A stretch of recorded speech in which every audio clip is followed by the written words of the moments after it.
Hello, today we're going to do a tarot deck review of the Morgan-Greer Tarot. I have wanted to own this for a very, very long time. It's very straightforward and colorful, and I love that look. And now I have this beautiful deck, and I'm really excited to show it to you. I took off the outer wrapping before and the inner wrapping of the cards because sometimes that takes a little while, so I don't like it to slow me down on my review. It's got a standard box. I'm okay with that. I know some people want every deck to have a very fancy box and a fancy book. This one just has a little pamphlet, tiny little book. I don't even know if it has any info, but I'll take a peek here quickly because it's so thin. Oh yeah, it has a little guide with all of the tarot meanings. And the cards themselves seem to be decent thickness to me. They might be thinner than some. In fact, they are, because some are quite thick. I know some people measure this by bending, but I don't bend the living daylights out of my cards, thin or not. That's probably why I have some that are very inexpensive decks from years and years ago that are still absolutely fine. Now, these are heavily laminated. They are shiny on both sides. There's a spare card and another spare card, typically. Yes. Oh, no, that's one of the cards. Yeah, here's the other spare card. Okay. Now, I like these cards because they're extremely colorful, and I love the colors, and, you know, some of them it feels like you're really close up on them, and it's just to do with the style of the card deck also. It's really great. Like, look at this. I open it up and it looks like stars and stripes almost. So we've got these crazy stars on the back, which is kind of unique. And I really like the way they look. I like the way they feel. It feels nice and heavy duty. The cards are quite thin, but it's not going to bother me in the least. So, and I love how shiny they are. So let's look at them. The Fool. You see how close up we are on the Fool? He still has his knapsack and his little dog, but you don't actually see him stepping near the cliff. The Magician. The colors are just beautiful, and it gives each card a real individuality, but the style is very specific. The High Priestess. The Emperor. What's he holding? An eagle? I guess not. That would be naughty. Oh no, it's not. He's not holding it. It's just a figure or something sitting next to him. Very neat. The Empress. I really like this style. The Hierophant. See how close up you are to the figures themselves? The Lovers. The Chariot, one of my favorite cards. Strength. The Hermit. Very traditional sort of picture for that card. The Wheel of Fortune. This is a cool one because one guy is falling off and a king and queen are sitting on top toasting with chalices. So that definitely shows the happy and sad aspects. And oh, look at the big hand cranking the Wheel of Fortune. That's really interesting. That almost reminds me of 70s art, and it reminds me of if any of you know Schoolhouse Rock. Somehow that makes that jog my mind about Schoolhouse Rock. Justice. I'm not so sure I want to be in front of her as a judge, but you decide how you feel about that. The Hanged Man. Death.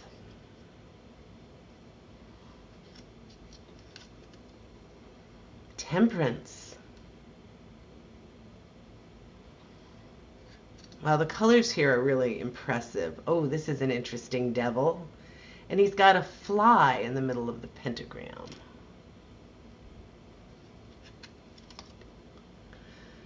Wow, look at this tower. The star,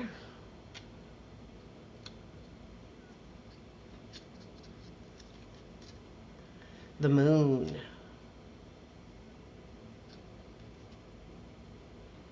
the sun. Yes, this is definitely that 70s style of poster art, I would call it. Judgment. This one's really cool. Look at that. This feels like a very American deck. The World. I like that one. Ace of Rods. So here we are calling wands rods, as sometimes you will hear. That is quite beautiful, and it feels so close up, if you know what I mean. And look, there's life coming out of that rod. Two of Rods. Three.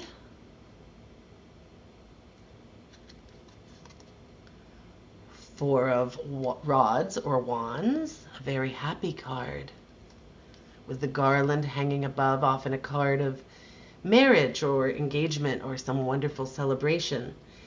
And here we've got the Five of Rods, often a card of combat, but this one sort of looks like they're going off into battle as a group instead of fighting each other. The Six, the victory card, a very good card to get. Seven of Rods. Oops, I must have gotten one stuck there. Yes, I did. So there's your seven. And the eight. The eight, the arrows of love, or something connoting swift action. Making things happen quickly. The Nine of Rods. The Ten of Rods. Sometimes somebody taking on more tasks or burdens than they can handle. The Page of Rods. Learning about enacting things, learning about putting your ideas into action. The Knight of Rods, the Fire Knight, going into battle, a very active character. We're very close up on him, so we can't see him on his horse, we can't see what he's up to, but we know that he's going to engage in something to create action. The Queen of Rods. She doesn't look as pleasant as I would like her to. The King of Rods.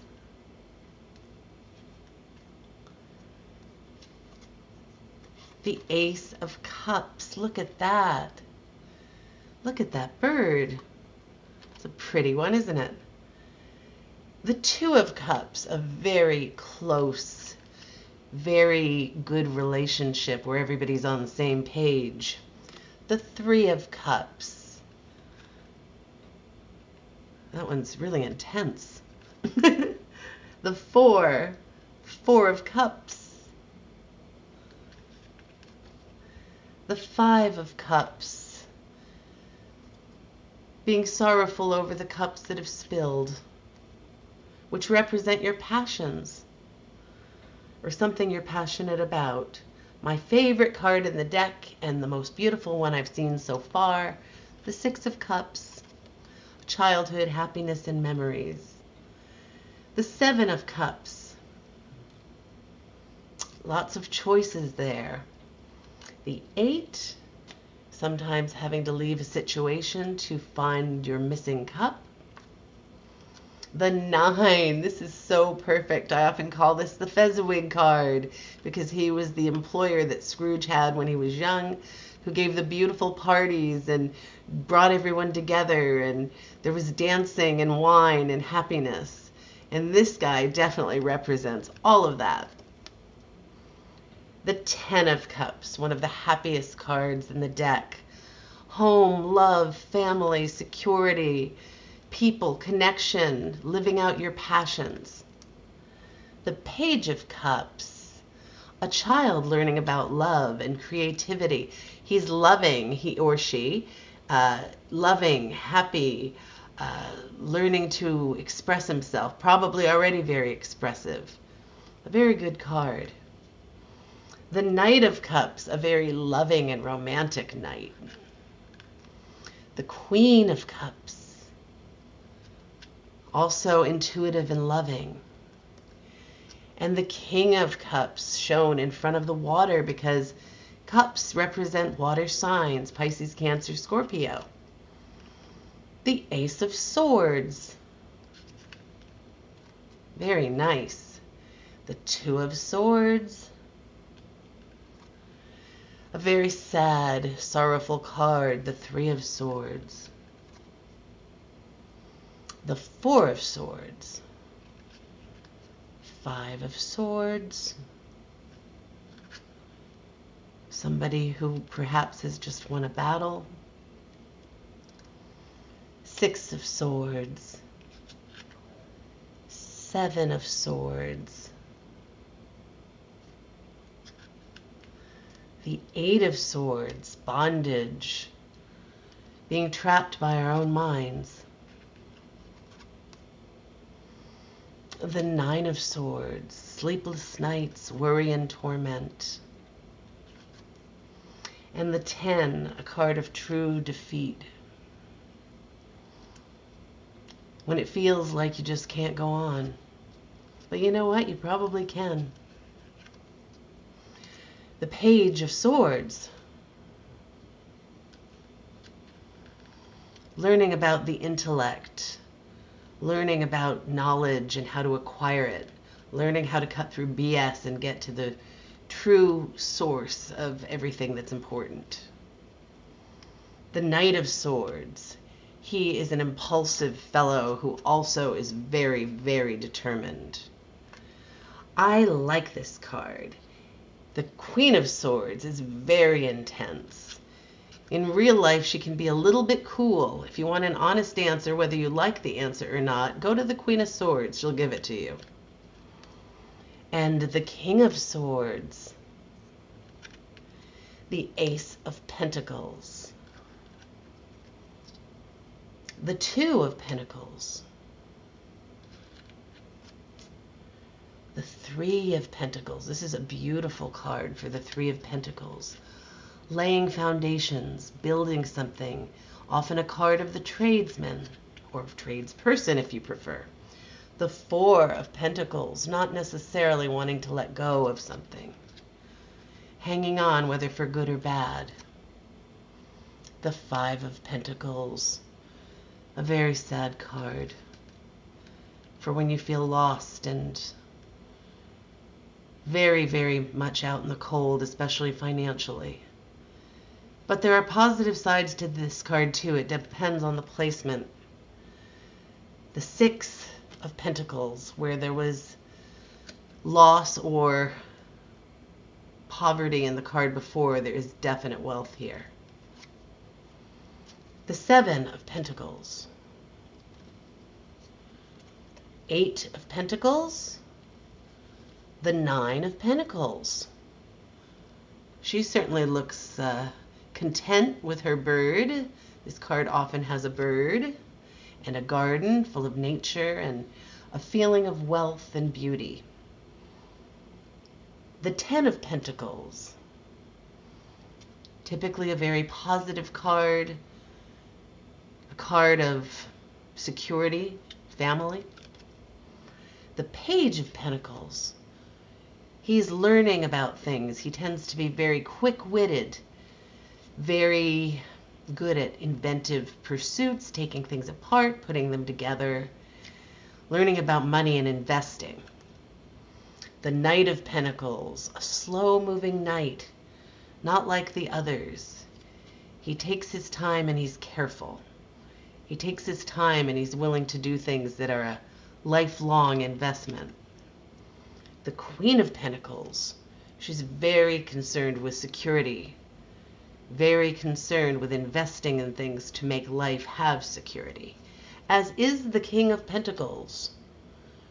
He's very wise as an investor, and when it comes to wealth and health and also anything he cares about and considers a personal investment. So that's all of them. I went through those rather quickly. I like the look. They're very, very colorful. They have a very American feel to them. Let's see who made these cards, who designed them, to see if it's an American sounding name. Let's see. It's made by U.S. Games. Bill Greer. You can't get any more American sounding than that. Now, I might be hearing from Mr. Greer in the near future telling me I'm completely wrong, but we'll see. I love it. It's a good deck. The only complaint I can imagine is that if somebody says the card stock is too thin. But it's absolutely fine for me. I don't really care about that much. I find that the thinner cards are more flexible, and that is a different advantage. So as long as you don't do anything completely stupid with your cards, they're not going to get ruined that quickly unless they're not properly laminated. Or this is U.S. Games. They're a pretty good company. I wouldn't worry. I would recommend these if you like the way they look. I do. So if you like a thick book, this does not have it. So that might be one point of contention for some of you. Like if it's your first deck ever, you might want to get one with a more extensive book. But as a deck to extend your collection or for something different to use on occasion, I highly recommend this. I will be using this in readings. You will hopefully see me do those readings in the near future. And I hope you like this. If you would like a private reading with me, my email is Angie@silverthreadtarot.com. Angie with one I and no E on it. So A-N-G-I, Angie. So I will leave that info in the description, and also I will have the link if you want to buy this through me. It'll be in the link. So I hope to see you soon. Have a great day.